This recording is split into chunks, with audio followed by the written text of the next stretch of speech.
Hey everybody, John Grimsmo here, bringing you another vlog. I've been here for a while already, and I haven't filmed anything, and I'm like, you know what, if I don't turn on the camera, I'm not going to turn on the camera. So I turned on the camera. Let me show you what I've been working on, blah, blah, blah, blah, blah. Alrighty, so I need a way to hold down this blade. So I made a clamp. Now, it's a little trickier than it seems at first, because I got to make some clearances to clear the tool that's going to go in there, the tool that's going here. I got kind of a dummy holder there, make sure that clears. There's going to be a tool going down here, so I got to make sure that clears. I put a little radius on the front. I don't know if it's going to affect strength or not. And the cool thing I did that took me a while to figure out is I clearanced there, because I got to think of the way that it's, like, I'm not an engineer. I only play one on YouTube. Ah, there's the air compressor. Screws are going down there. This becomes kind of a pivot point, and then this becomes a pivot point. So really, this is just going to deform inwards. So had I had the face touch all the way to the edge, I would not have had an even buckle zone. So I kind of like these two distances are equal to the center, so that the screw is going to try to go like that. Now this then becomes a pivot point, so that will go like that. And let me show you a quick, in Fusion 360 you can do a simulation. You can apply load to it and constraints and see where it's going to do. Now I don't know what I'm doing here. I put 50 pounds of load. I don't know if that's right or not. I don't have the energy to like look up all the material stress data and all that stuff, but it's possible, it's there. This just lets me know where the buckle points are going to be, exactly like I thought. This is exaggerated. I don't think this is like way more load than is real life. But it shows me what I was going to see. And then you can see this tilts upward, which is not good. But this is with too much load. And I don't think that's real life. Oh, it's even moving my blade. So I don't know how much to believe. Like, I just don't know what I'm doing here.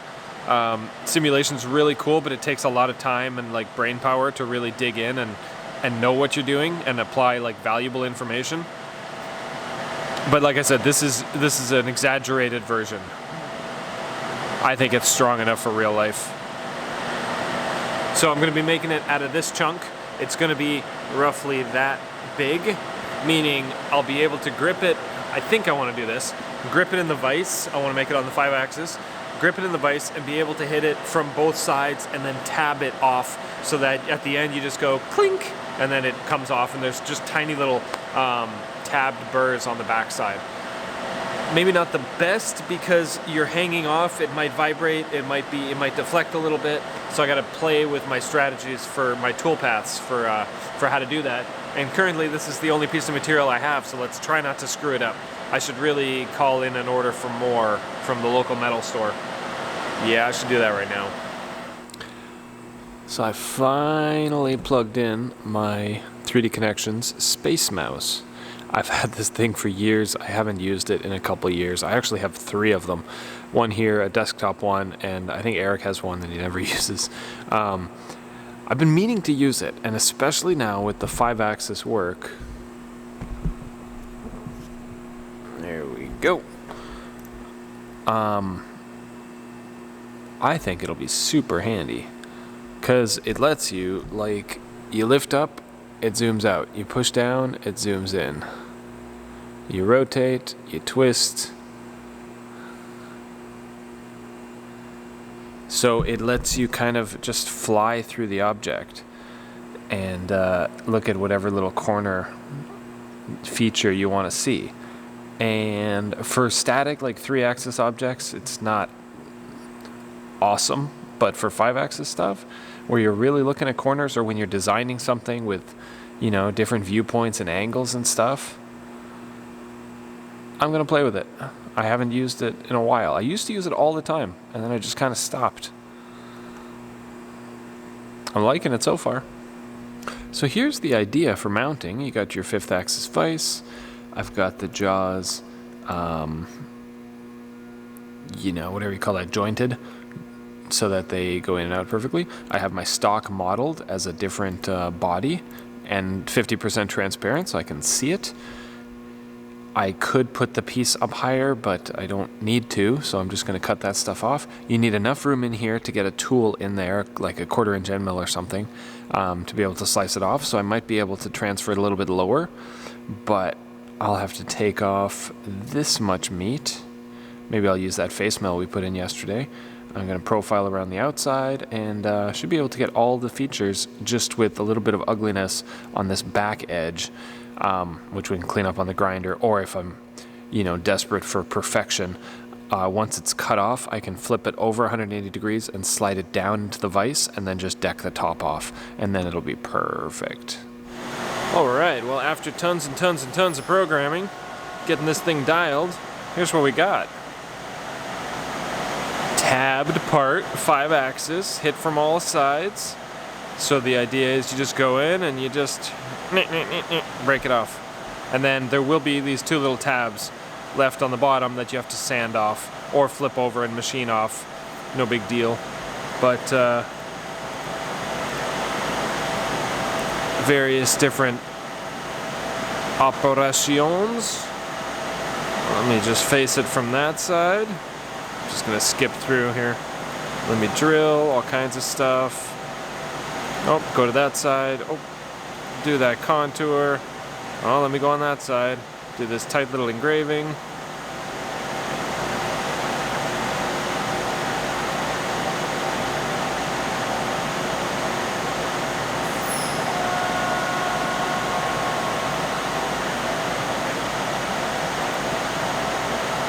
Do that contour. And I put a little dimple there, you'll notice. Right there. I'll show you in a second. That guy.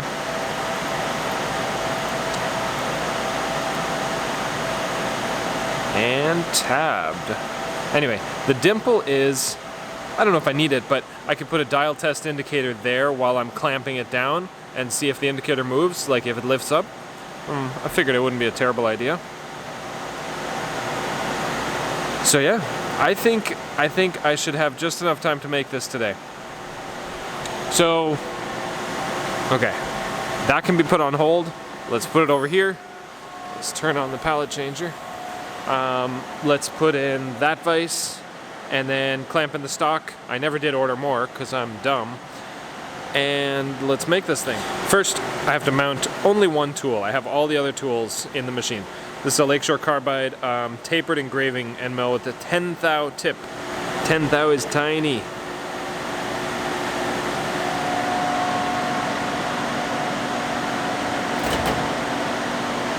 And it sure is nice having lots and lots of these holders. I did plan ahead and I bought a lot.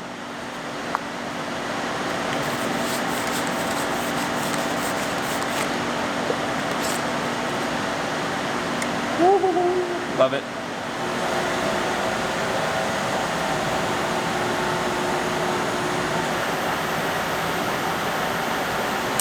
I almost made a dumb mistake that I've made in the past. Remember how we modeled up the stock in Fusion, right? I told it was 2.5. Come on, focus. Well, that's not 2.5. Dude!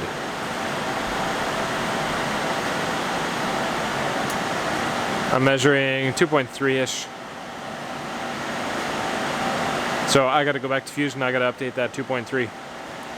And I gotta make sure, so either I'll make it bigger, like 2.5 or 2.6 or something, or whatever, or I'll super carefully make sure this stock is like dead center in the vise. Very important.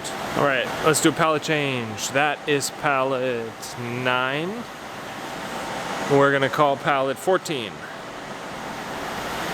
Workpiece number over 14 and Cycle start. Well, hello, Mr. Roboto.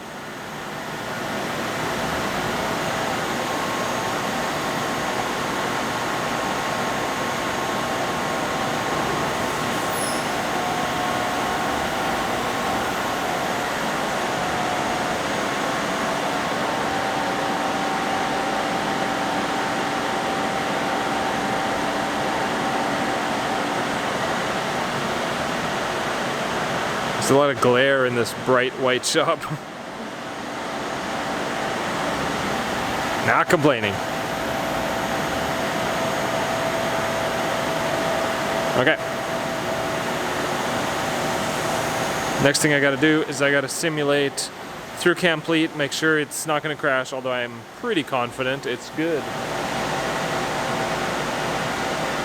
Whoa, the Space Mouse even works in Complete. It's weird. Yeah, the orientations are different. Up and down is forward and back instead. Whatever. Oh, it's all different now.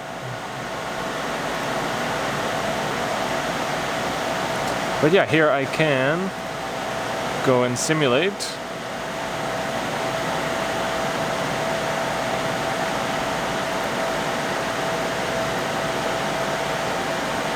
Oh yes.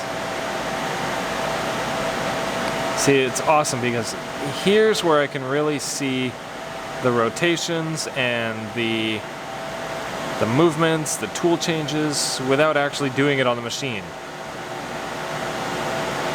Drilling, 3/8 bull nose.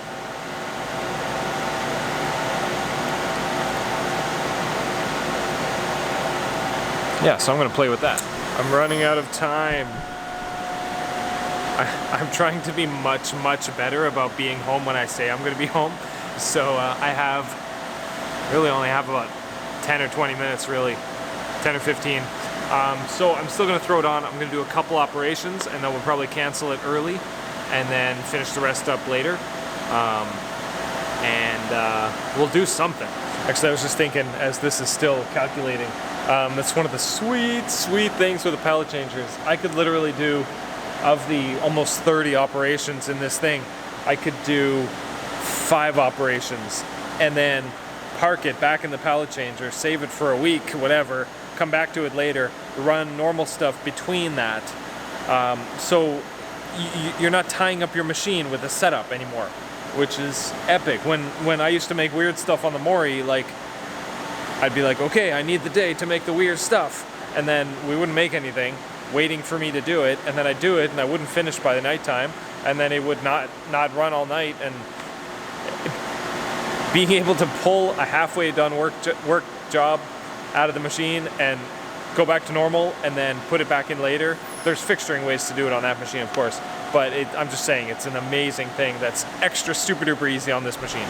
Complete did its job and found some collisions and overcuts. And this one in particular is not a big deal because I kind of knew it was going to happen. You see, in Fusion, I didn't model this chamfer, yet I modeled them in other places. So when the tool is entering and cutting that workpiece, Fusion's saying there's an overcut because your tool is now, see how it's red? Your tool is overcutting where there's no chamfer. So that's fine. But it still told me. So it's one of those, like, it's an error, but you're like, yeah, I got that one.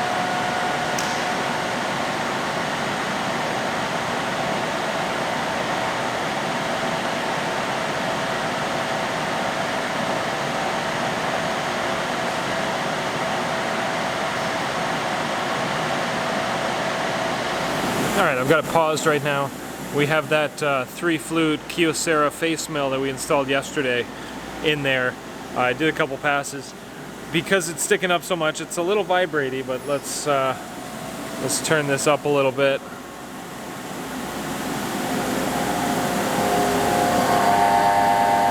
Yeah.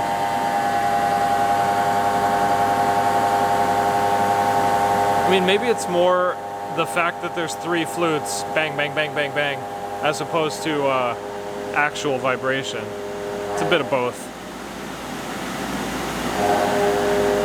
That sounds okay.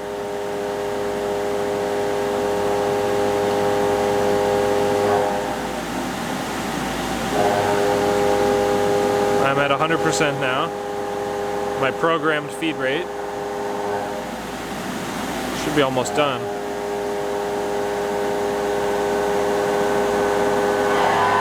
Ugh. What was that?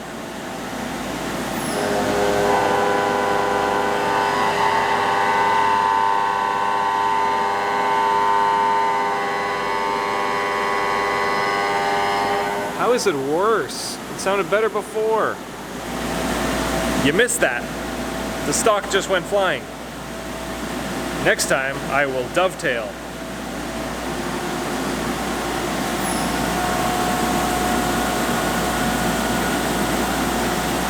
Yep, I saw it just jump, boink, bounce down.